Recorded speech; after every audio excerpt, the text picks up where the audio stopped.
السلام علیکم ورحمۃ اللہ وبرکاتہ۔ ناظرین، استقبال ہے آپ کا ہمارے چینل الاخبار میڈیا پر۔ ناظرین، مادر علمی دارالعلوم دیوبند کے آج کے اعلان کا علمی حلقوں خصوصاً دارالعلوم سے منسلک علماء و طلباء کے درمیان کافی چرچا ہے۔ ناظرین، قبل اس کے کہ اعلان کے بارے میں آپ کو بتاؤں، اس سے پہلے میں بتانا ضروری سمجھتا ہوں کہ دارالعلوم کے تکمیل افتاء کے لیے طلباء دور حدیث شریف اور دیگر تکمیلات کے شعبوں میں رہ کر افتاء کے لیے کوشاں رہتے ہیں اور تیاریاں کرتے ہیں۔ جہاں ایک طرف افتاء کے لیے امتیازی نمبرات درکار ہوتے تھے، وہیں کوٹے کا بھی حساب چلتا تھا صوبائی اعتبار سے کہ ہر صوبے سے چند بچے لیے جائیں گے، چاہے دوسرے بچوں کے اعتبار سے ان کے نمبرات کم ہی ہوں۔ تو اب آپ کو بتا دیں کہ دارالعلوم نے اعلان جاری کیا ہے کہ جملہ طلبہ عزیز متوجہ ہوں۔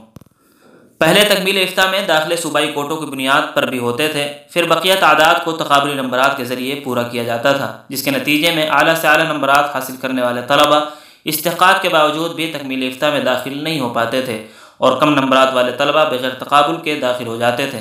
اس لیے اب صوبائی کوٹا ختم کر دیا گیا ہے۔ تمام طلباء کا تکمیل افتاء میں انتخاب بذریعہ تقابل اعلیٰ نمبرات کی بنیاد پر ہی ہوگا انشاءاللہ۔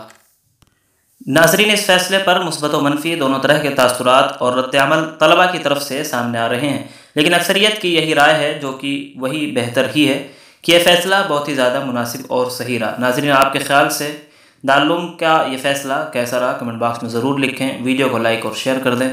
اس طرح کی اور بھی ملی اور ملکی خبریں حاصل کرنے، مدارس اور علماء کے متعلق ہر خبر سے باخبر رہنے کے لیے ہمارے چینل الاخبار میڈیا کو سبسکرائب کر کے بیل آئیکن ضرور دبا دیں۔ شکریہ، والسلام علیکم ورحمۃ اللہ۔